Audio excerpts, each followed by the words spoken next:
The Nuba people of Central Sudan are proud of their African culture, a non-Islamic culture that is criticized and condemned by the fundamentalist generals who now rule Sudan.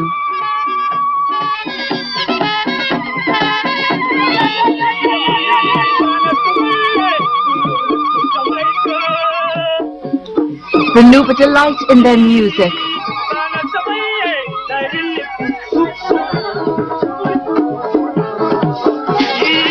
Their body painting and their body decoration. But above all, in their wrestling.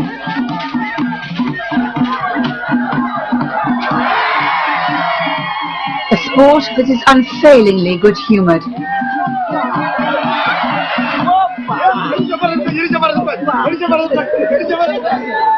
The Nuba are one of the most tolerant and one of the oldest peoples in Africa. Some 50 Nuba tribes, Muslim, Christian and traditional believers, live in harmony just inside the Arab north of Sudan. For centuries they have been treated as third-class citizens by Sudan's Arab rulers, told that their African culture is inferior. In 1987, many Nuba took up arms alongside their fellow Africans in the Sudan People's Liberation Army of Southern Sudan to fight for a democratic, secular state and the right to be Nuba. But they are few in number and weak in firepower compared to the government forces, and are fighting an uphill battle against Islamic troops and militias that denounce them as infidels and have declared a holy war against them. Driven high into these mountains and living now on rock, the Nuba have been forced to adapt to life under arms. But life in the mountains is hard. Women often walk for hours to find water, and SPLA soldiers do not always manage to protect them against ambushes by government soldiers.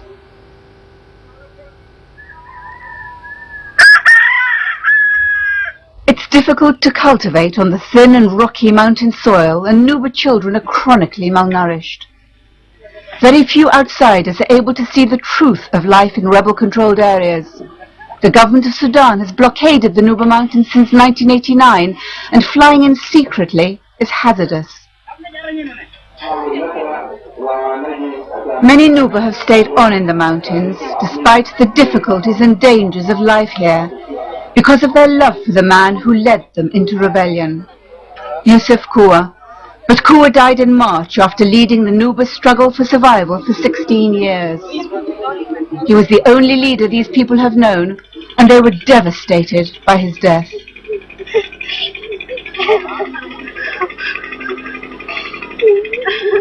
Men and women still come every day to tend his grave.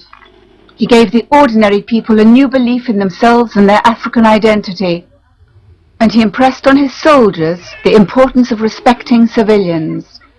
He combined armed struggle with concern for human rights, and was the first SPLA commander to allow human rights monitoring in areas under his control. Johannes Ajawin of the London-based organisation Justice Africa is the man in charge of the monitoring programme. Yusuf, to many in the Nuba, and for that matter, to many who knew him, he was a teacher, a leader, respected and not feared at all.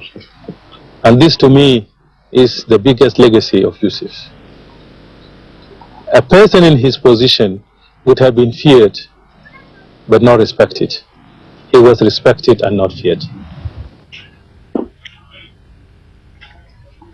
Kua's legacy presents a huge challenge to the man who has succeeded him, Abdelaziz Adam al-Hello, one of the SPLA's most successful military commanders.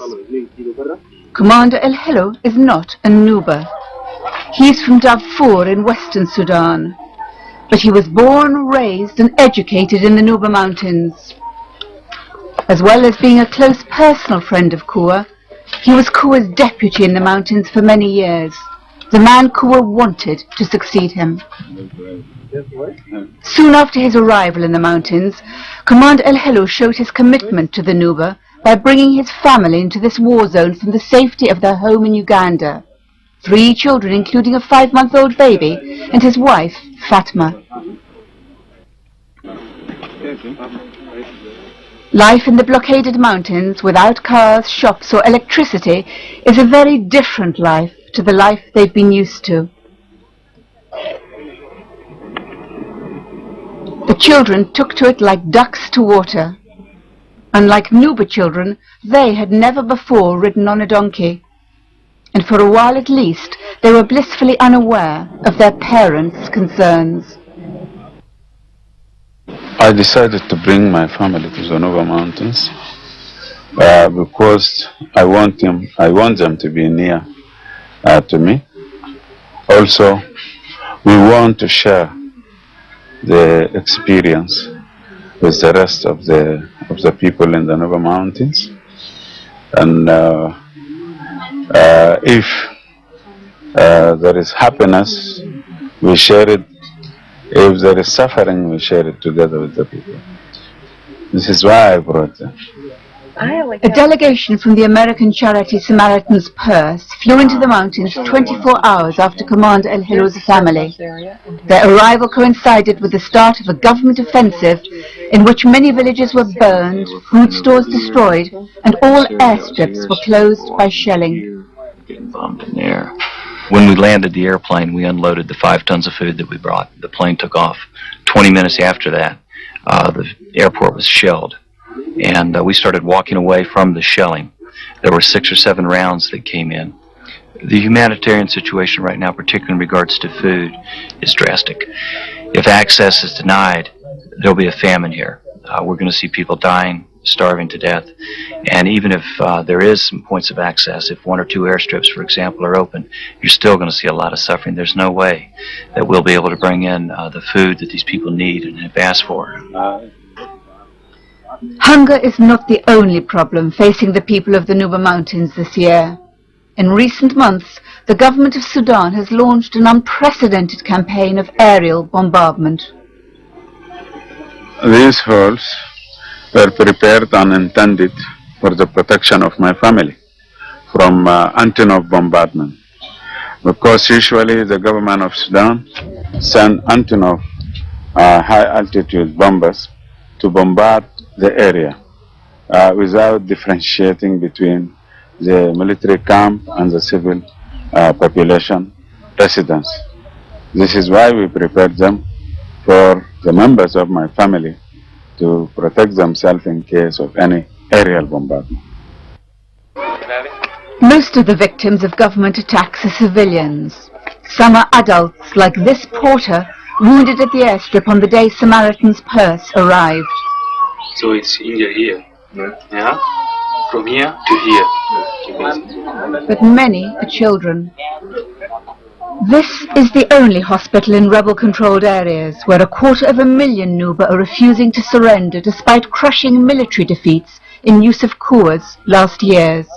I will not be able to fill Yusuf's shoes, but I will live to the ideals he devoted himself for and he died for. I will do my best and do everything I can, on the military side at least, to recapture some of the lost areas and also to continue the struggle and the liberation up to the achievement of the new Sudan, up to the achievement of freedom and justice for all. When Kouat died, there was concern that Nuba in rebel-controlled areas would lose heart and cross to the government side. But this has not been the case. Morale in the mountains is high, and the new commander has already established himself as a man of the people, just like his predecessor.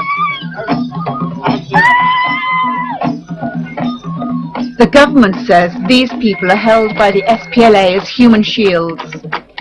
But the truth is that soldiers and civilians in rebel-controlled areas are happy and united in their determination to fight for the right to be Nuba, refusing ever again to be crushed underfoot.